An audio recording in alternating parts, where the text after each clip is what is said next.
بسم اللہ الرحمن الرحیم۔ السلام علیکم۔ حضرت موسیٰ علیہ السلام اور قصاب کا واقعہ۔ حضرت موسیٰ علیہ السلام اللہ رب العزت کے جلیل القدر پیغمبر تھے۔ آپ علیہ السلام کو اللہ رب العزت سے ہم کلام ہونے کا شرف بھی حاصل تھا۔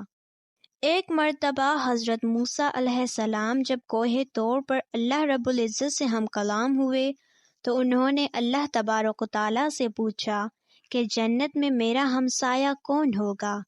تو اللہ رب العزت نے فرمایا کہ فلاں شہر کا قصاب جنت میں تمہارا ہمسایہ ہوگا۔ حضرت موسیٰ علیہ السلام کو یہ سن کر بڑا تجسس ہوا کہ وہ قصاب آخر ایسا کون سا عمل کرتا ہے جس سے اس قصاب کو اتنا بڑا رتبہ حاصل ہوا۔ حضرت موسیٰ علیہ السلام اس شہر کی جانب گئے اور وہاں قصاب کو تلاش کیا اور خاموشی سے دیکھتے رہے کہ آخر اس کا ایسا کون سا عمل ہے جس پر اللہ نے اسے اتنا عظیم مرتبہ عطا فرمایا ہے۔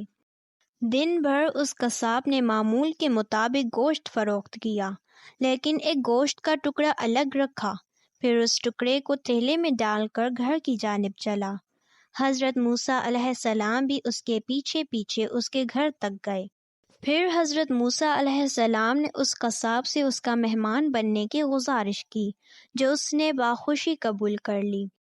حضرت موسیٰ علیہ السلام اس کے ساتھ اس کے گھر کے اندر تشریف لے گئے تو اس شخص نے لائے ہوئے گوشت کو اچھی طرح پکایا اور پھر چند بوٹیوں کو اپنے دانتوں سے چبا کر نرم کیا۔ پھر گھر کے اندرونی حصے میں چارپائی پر لیٹی ایک بوڑھی خاتون کو اٹھایا، اسے پیار سے کھانا کھلایا اور اس کا بستر وغیرہ سیدھا کیا۔ پھر اس بوڑھی خاتون نے اس قصاب کے کان میں کچھ کہا جس پر وہ مسکرا دیا۔ قصاب نے اس عورت کو بستر پر لٹایا اور خود کمرے سے باہر آ گیا۔